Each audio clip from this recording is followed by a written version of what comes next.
Hola, ¿qué tal? Bienvenidos. Yo soy Alejandro Chávez y en este video te voy a contar un relato muy interesante que si tú eres mexicano, sobre todo jalisciense, tapatío, pues deberías de conocer, ¿no? Para transmitirla de generación en generación. Y si tú vives fuera de México y nada que ver, pues también va a ser interesante porque de seguro vas a decir, ah, acá también tenemos una leyenda o un relato parecido. ¿De dónde va a salir esto? Bueno, este va a salir del libro que se llama Prolegómenos a la historia de Tala. ¿Sí? Aquí está, que es del autor, del abogado Albino Huerta González, a quien le mandamos un saludo hasta Tala, Jalisco. Y bueno, para los que quisieran ver dónde queda Tala, déjenme compartirles pantalla. Ok, entonces vamos a darle vuelta de manera manual y aquí está, ¿no? Aquí está México, por aquí está Jalisco y vamos a acercarnos y ahí está, ¿no? Aquí está el lago de Chapala, aquí está la zona metropolitana de Guadalajara y por acá está Tala, cerca de los famosos huachimontones, entonces, o de Teuchitlán, ¿sí? Y la presa de La Vega. Entonces, bueno, pues aquí está Tala, ¿no? Que por cierto, si nunca has ido a Tala, te recomiendo que vayas. Cerca de la plaza, más o menos a unas 5 cuadras de la plaza, hay un museo municipal con piezas muy importantes y muy interesantes. Bueno, muy bien, ya que vimos dónde queda Tala, ahora sí, te voy a contar algunas cosas. En este libro de Prolegómenos a la historia de Tala, viene por ahí en la página 10 un cuadro, que es una sinopsis como de lo último que ha ocurrido en Tala. Y por ejemplo, arranca entre los años 700 y 900 de nuestra era o después de Cristo, y dice que del 700 al 900 se encontraban establecidos grupos sedentarios en Tala según las ruinas arqueológicas de las zonas habitacionales que han analizado, ¿no? Después brinca hasta el año 1510. En 1510 dice que hubo una destrucción de Tala por parte de Tangaxoan Calzoncin de Michoacán, o sea, del jefe de los purépechas en aquel tiempo, quien con sus ejércitos invadieron lo que se llamaba Tlalan, que hoy es Tala, Tlalan, Tepechitlán, Ayahualulco y los destruyó. Después de muchos años fue derrotado por el rey de Colima, el famoso rey Colimán, si no me equivoco, y el rey de Tonayan o Tonalan, que hoy es Tonalá, que ahorita no recuerdo el nombre, pero por aquí te lo pongo en la versión editada, y entonces los destruyó, ¿no? Entonces en 1510 antes de que llegaran los españoles por acá, los purépechas invadieron la zona de Tala y destruyeron, ¿no? Por ahí quemaron, digamos, las casas, ¿no? Bien, en esta batalla, bueno, después hubo una batalla para recuperar las tierras, pero vámonos por partes.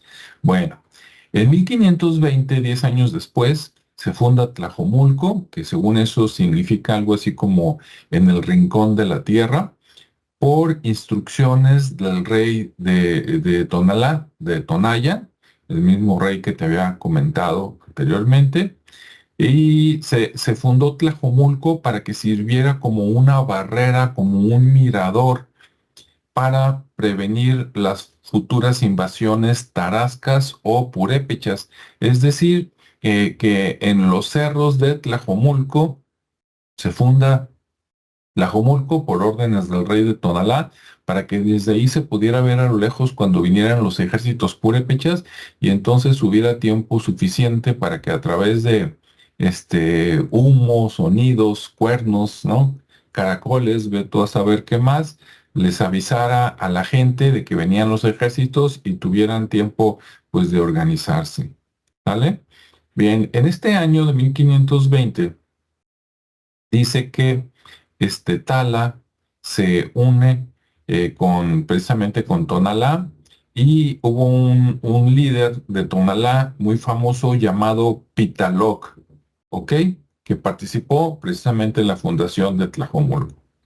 En 1530, 10 años después, dice, a comienzos de abril de este año llega al valle de Tala Nuño Beltrán de Guzmán con sus tropas de españoles, ¿no? De gallegos y de indios aliados.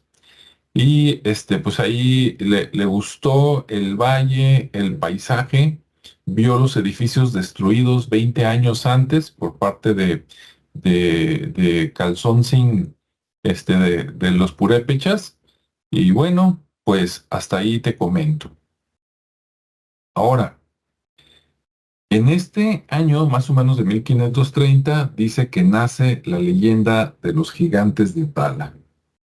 ¿Y de qué se trata esa leyenda? Te la voy a leer tal cual, está en la página 28. Al final de este video te voy a dejar los datos de Albino para que te puedas comunicar con él, o puedes visitar también Tala, y enfrente de la plaza está el despacho de abogados de Albino, y ahí también puedes comprar este libro y otros que tienen. Bien, allá va.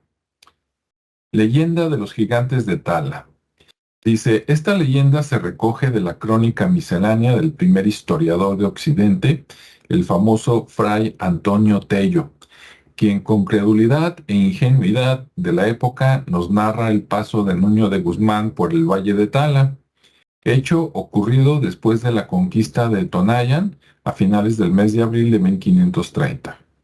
Señaló que el conquistador, con parte de su ejército, descubrió el valle de Tala y no halló ánima nacida, o sea, no encontró a ninguna persona, sino grandes ruinas de edificios caídos que, según parece, habían sido habitadas por poblaciones grandes. Sorprendido por el abandono, preguntó qué se había hecho la gente de aquella población, y Ocelot, un cacique aliado que le acompañaba, le manifestó que 2 veces se había despoblado. La primera por unos gigantes que por el sur y poniente habían venido en número de 30, 27 varones y 3 hembras, y que después se volvió a poblar de mucha gente, de muchas naciones, pero que 30 años atrás la ganaron, destruyeron y asolaron. Bien, continúa. Esta segunda invasión fue la de los tarascos, en la denominada Guerra del Salitre, de entre 1500 y 1510, que destruyó Tala y Ahualulco. Nuño de Guzmán, según narra el historiador, descansó en el Espolón junto con su tropa y los indios aliados, que eran mexicanos, tarascos y tonaltecos, para continuar hasta Etzatlán, donde esperó a todo su contingente para continuar su conquista. Eran comunes en la época, tanto en el Viejo Mundo como en la recién descubierta América, las leyendas y las historias de gigantes. La ignorancia, la superstición y la credulidad hacían que todo tipo de fantasías se consideraran verdaderas, y cuenta la leyenda lo siguiente. Eran los tales gigantes tan glotones y haraganes que tenían los de Tala que amasar una fánega de maíz, que es una medida antigua, una fánega de maíz para cada uno de ellos. Comían la carne de 4 niños diarios asados, ratas, venados y jabalíes. Y en vez de verduras, cogollos de Enea. 6,000 indios e indias les servían diariamente, que si no con sus armas, que eran grandes bastones, hacían mortandad espantosa. Eran de color mulatado, o sea, morenos, poco cabello, crespo y barba, cabello rizado, ¿no? Con unas orejas de a palmo, o sea, orejones. Eran muy torpes de andadura y muy dados al pecado nefando. Eso del pecado nefando es si no me equivoco, el sexo. Por aquí les pongo el comentario. Dice, los pobladores fueron desapareciendo poco a poco, unos muertos por aquellos monstruos y otros porque huían lejos con sus familias hasta que quedaron solos. Como eran haraganes, desfallecieron y empezaron a morir hasta no quedar sino cuatro de esos 30 gigantes originales. Los cadáveres eran enterrados por los supervivientes y cubiertos con cal. Como ya eran pocos, los de Tala hicieron de tripas corazón, o sea, se envalentonaron y los echaron, encaminándolos rumbo a Ixtlán. Supongo que es Ixtlán del Río, pero no lo sé. Y de allí tuvieron que irse a Atemajac, donde los vecinos reunieron aliados hasta el número de 20,000 y dieron muerte a tan terribles huéspedes, o sea, mataron a los gigantes. Los enterraron en unos terraplenes altos y argamasados, dejando en medio una concavidad por donde los guerreros metían la mano derecha cuando velaban armas, como ceremonia de iniciación de su oficio de soldados, quedando así armados como caballeros dignamente. ¿Ok? Bueno, ahí algunos historiadores creen ver en tal leyenda la invasión de los tarascos. Chinametín les decían los indios a los gigantes, y todavía siglos más tarde, para infundir temor, se decía Chinamecín. Así como ahora se dice para asustar a los niños con ahí viene el coco, el señor del costal, ¿no? Algo así como el diablo. Así nos narra la leyenda el licenciado José Guadalupe Zuno, basado en Fray Antonio Tello. La leyenda de los gigantes continuó con visos de certeza en virtud de constantes hallazgos de restos fósiles en la región, como en el año 1567 en presencia del doctor Francisco Ramírez de Alarcón, oidor de la Real Audiencia de la Nueva Galicia, y en el año de 1579 viene lo siguiente. Voy a hacer un paréntesis.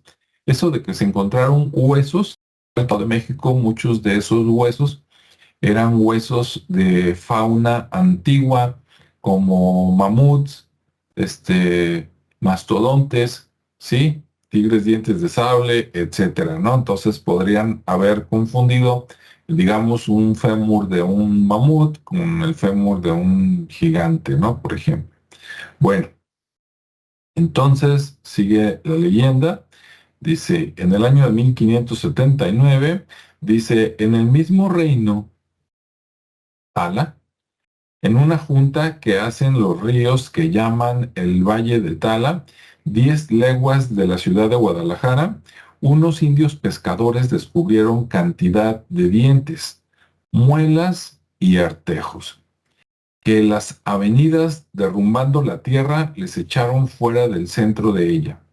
Y teniendo noticias de ello, un español llamado Diego García de Collio, segundo encomendero de Tala, fue a verlos con un clérigo, su sobrino, llamado Diego de Aguiar, canónigo de la Santa Iglesia de Guadalajara, y otros españoles, habiendo hecho ahondar algunas partes de la tierra, o sea, escarbaron, toparon grandísimas cantidades de huesos, y entre ellos un cuerpo entero cuyas canillas de la rodilla al talón tenía 9 palmos. El cuadril era grandísimo, el hueco de las canillas como de un gran canal de azotea, la cabeza del tamaño de un horno capaz de media fánega, la boca tenía 10 palmos y queriéndolo sacar entero, se desconcertó y la cabeza se deshizo en partes, y las muelas y los dientes parecían pedernales. Enviaron una canilla y costilla al virrey don Martín Enríquez, que estaba en camino para ir a gobernar el Perú. Suponemos que se lo llevó hasta Perú, ¿no? Tenía de largo el cuerpo más de 30 pies, ¿ok? Así describió este hallazgo Fray Antonio Tello en su Cronicón y posteriormente así lo refiere en 1610. En las ciénegas que llamaban de Marcos García fueron hallados huesos de grandísima corpulencia. La región del Valle de Tala y Ameca ha sido pródiga en descubrimientos de fósiles. Todavía en 1975, refiere el historiador de América Filemón Gutiérrez, en la ranchería de La Coronilla del municipio de Ameca, Jalisco, varios campesinos descubren restos incompletos de mamut. Varios días después, también en la ranchería de San Ignacio, se localizan los de otro mastodonte. Científicos de la talla del presbítero Severo Díaz en su Geografía General y Física del Estado de Jalisco y don Leopoldo Gálvez han señalado: parece que estos terrenos fueron un mar profundo que los accidentes geológicos levantaron y siguieron formándose de aluvión. La cal acá, tan abundante, son enormes depósitos de huesos, pescados, enormes fosilizados. Los huesos se hallan a 2 y 8 metros de profundidad. Creo que son mastodontes o dinosaurios ahogados en épocas geológicas desconocidas. Todos estos hallazgos ocurrieron en los márgenes del río Salado o Ameca, que es la más importante corriente fluvial no solo del municipio, sino de la parte occidental del estado de Jalisco, que nace en las inmediaciones de la primavera, o sea, donde empieza la primavera, municipio de Zapopan, y recibe los caudales de los ríos Tala, el río de Tala, el río Teuchitlán, el río Cuisillos, el río San Martín Hidalgo, el río Atenguillo y Mascota, para luego desembocar en la bahía de Banderas, en las inmediaciones de Puerto Vallarta, Jalisco. Tiene una extensión de 260 kilómetros de largo, un escurrimiento anual de 2.500 millones de metros cúbicos de agua y una cuenca de 14.000 kilómetros cuadrados. Parcialmente sirve de lindero a los estados de Jalisco y Nayarit. En 1958 se inauguró la presa de La Vega, aprovechando el caudal de los ríos Salado y Teuchitlán. Se ubica en el antiguo Paso de Flores y las ciénegas de Marcos García, cuyo vaso tiene una capacidad de 44 millones de metros cúbicos y se regulariza más del doble de esa cantidad durante un año. Gracias a los escurrimientos de las fuentes naturales, beneficia a 4.000 hectáreas. Tuvo un costo de 6.790.000 pesos en el sexenio del presidente Adolfo Ruiz Cortines.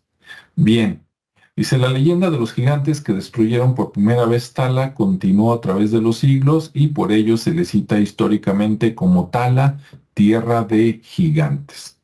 Bueno, pues esto es lo que viene en este libro. Ahora mis comentarios. Como menciona Albino, en muchos lugares del mundo se habla de gigantes, ¿sí? Y aunque en algunos lugares se han encontrado vestigios de personas que a lo mejor medían 2 metros, 2 metros y medio, y que por eso, ¿por qué no pensar que hubo humanidades incluso con estatura más alta?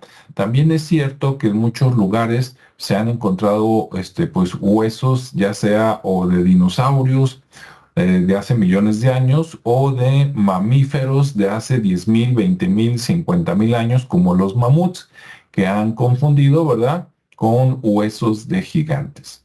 ¿Es cierta la historia? ¿No es cierta? No lo sabemos. Sí llama la atención decir que esos gigantes venían del sur, ya que al sur, y creo que decía sureste, al sureste precisamente de las regiones de Tala, pues está el estado de Michoacán, ¿no? Donde estaban los purépechas y todavía están purépechas y tarascos, como menciona, que estuvieron peleándose los terrenos de, digamos, de los alrededores de Chapala, de donde había sal, Y entonces, al final de cuentas, a veces ganaban los purépechas, los terrenos, a veces lo recuperaban los de Jalisco, ¿no? Y siempre que uno habla de sus proezas, tiende a exagerar. Entonces, como la última vez ganaron, digamos, los de lo que hoy es Jalisco, ¿sí? La gente de Tonalá, la gente de Colima, la gente de Tala, etcétera. En lugar de decir que les ganaron a los tarascos, se pudo haber creado la leyenda de que les ganaron a unos gigantes, ¿no? ¿Por qué 30 gigantes? No lo sabemos, eso es interesante. Y bueno, aquí queda esa historia. Si no la conocías, pues ya la conoces. Entonces, por eso a Tala se le conoce Tierra de Gigantes. Por un lado, por la leyenda de los gigantes. Por otro lado, porque escarbando, como dicen aquí, varios estudiosos, varios antropólogos, si tú escarbas entre 2 metros y 10 metros hacia abajo, vas a encontrar estos huesos. De hecho, los mamuts más grandes que se han encontrado, donde dos de ellos están en la Universidad Autónoma de Guadalajara, que te invito a visitarla y pedir permiso de entrar a la biblioteca para que los conozcas. Y el otro, que eran como una familia que se encontraron, el otro está en el Museo Regional de Guadalajara, que está enfrente de lo que hoy es la Rotonda de los Hombres Ilustres, en contraesquina de la Catedral de Guadalajara, ¿no? Entonces, esos mamuts precisamente los sacaron de por allá, cerca de la laguna de Sayula, etcétera, ¿no? Y cerca de Tala y Ameca, como mencionan, ha habido varias expediciones que de estas, si quieres saber más, te invito a visitar el Museo de Paleontología, que está por allá por el rumbo del Agua Azul. Allá vas a ver muchos vestigios, ¿no? Vas a ver los huesos de un mastodonte, de tigres dientes de sable y de, ¿cómo se llama este animal? Que es herbívoro y que estaba grandísimo, que se caminaba en 2 patas, pero también en 4, los perezosos gigantes, ¿no? Entonces, bueno, pues esta fue la leyenda de los gigantes de Tala. Si tú sabes más, por favor, escribe abajo comentarios. Si tienes historias relacionadas, también escríbelas por ahí abajo en los comentarios. Espero te haya gustado. Y bueno, te invito a conocer Tala, a visitar su museo, donde hay vasijas de la cultura Teuchitlán. Y pues nos vemos y escuchamos en el siguiente espacio. Hasta luego.